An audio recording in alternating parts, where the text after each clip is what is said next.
Pelabuhan terbesar Israel di sisi utara tak luput dari serangan rudal Iran. Rudal balistik Iran kembali menembus sistem pertahanan udara Israel.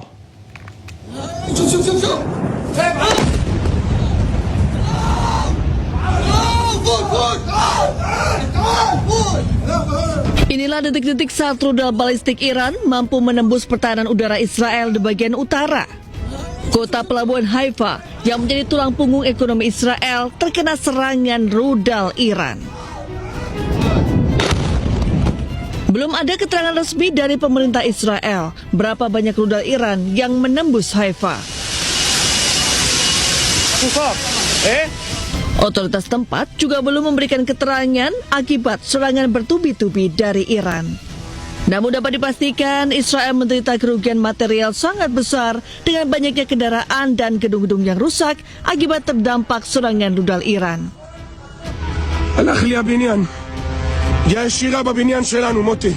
Selain kota pelabuhan Haifa, kota-kota lain di wilayah Israel juga menjadi sasaran serangan rudal-rudal balistik Iran sehingga di media sosial X, peta Israel membara dari utara hingga selatan. Iran merilis video gelombang ke-14 peluncuran rudal balistik dengan target fasilitas-fasilitas strategis Israel.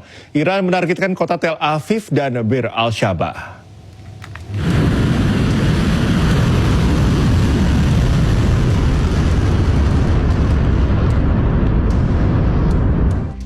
Pasukan Garda Revolusi Iran menyebut rudal-rudal yang diluncurkan dari berbagai lokasi yang dirahasiakan ini bernama rudal Emad dan Godor.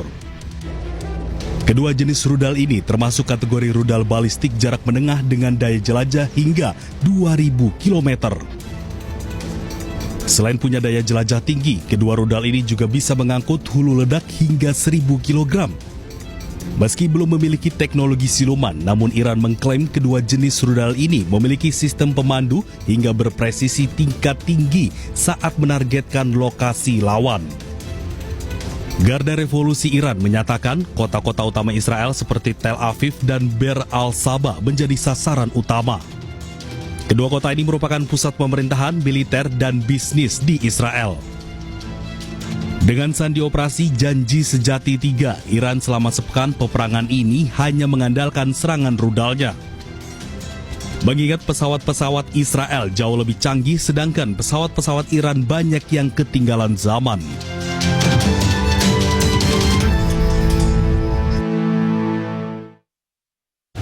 Dua hari berturut-turut kota Bir al-Shaba alias Beersheba menjadi sasaran target militer Iran. Kota tersebut memiliki sejumlah fasilitas strategis seperti militer dan juga bisnis.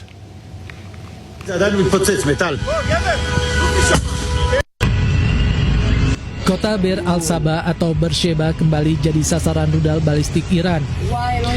Sistem pertahanan udara Israel, Iron Dome, kembali gagal menghalau rudal-rudal balistik Iran dalam 2 hari berturut-turut. Iran menyebut rudal yang diluncurkan ke Bir al-Shaba bernama Emad dan Godor kategori rudal jarak menengah. Israel belum mengkonfirmasi jumlah korban tewas di Beersheba. Sejauh ini sudah 270 orang terluka akibat serangan Iran.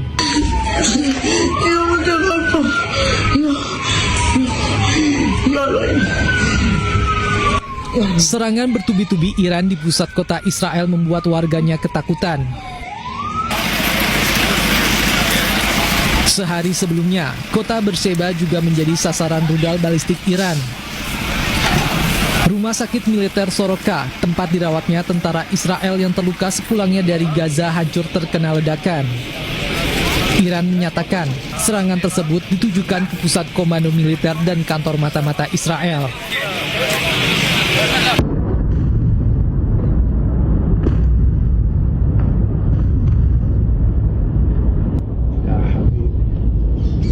Selain fasilitas militer, pusat bisnis Israel di Beersheba termasuk gudang bursa saham di pusat kotanya hancur terkena ledakan.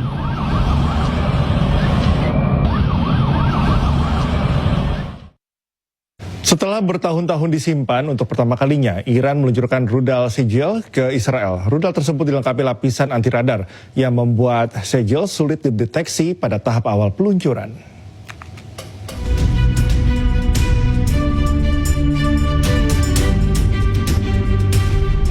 Korps Garda Revolusi Iran mengumumkan peluncuran rudal Sejil ke Israel pada Rabu malam. Ini adalah pertama kalinya Iran memakai rudal Sejil untuk melawan Israel sebagai bagian dari operasi True Promise 3. Nama Sejil memiliki arti batu yang berasal dari tanah yang terbakar. Korps Garda Revolusi Iran menyebut peluncuran ini sebagai awal dari pembukaan gerbang neraka untuk rezim Zionis. Sejil dianggap sebagai salah satu rudal paling canggih yang mampu membawa hulu ledak konvensional atau nuklir.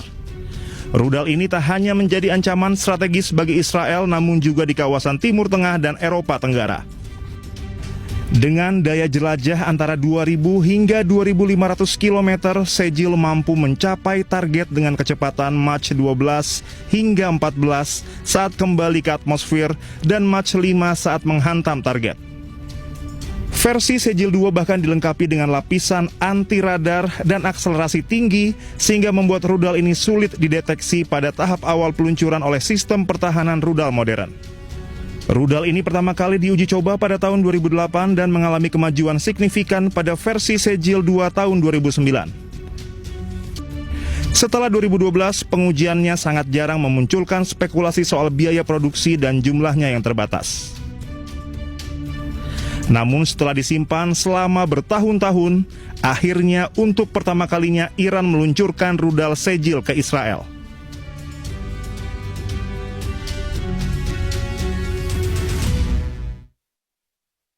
Tentara Nasional Indonesia telah menyiapkan pasukan khusus dan alat utama sistem senjata atau alutsista untuk mengevakuasi sejumlah warga negara Indonesia yang sedang berada di Iran dan juga Israel. TNI akan terus berkoordinasi dengan pihak terkait termasuk Kementerian Luar Negeri tentang teknis evakuasi WNI dari kedua negara yang sedang berperang.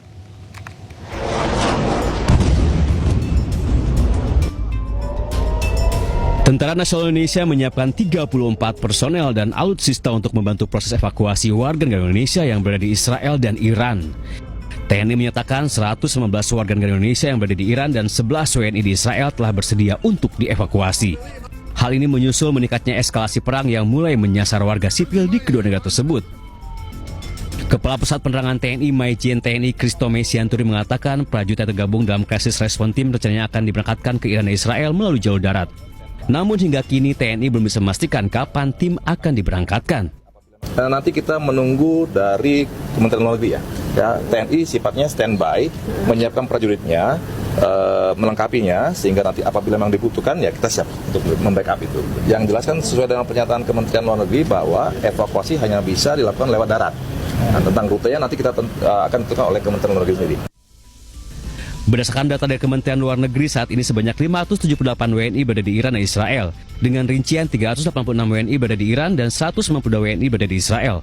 Mayoritas WNI yang tinggal di dua negara tersebut adalah pelajar serta mahasiswa. Dari Jakarta, Dan Helmi Sajangbati, iNews melaporkan. Hakim vonis Agnes Mo langgar hak cipta, DPR desak MA usut hakim tersebut. Informasi selengkapnya kami hadirkan usai jeda. Tetaplah di iNews Malam.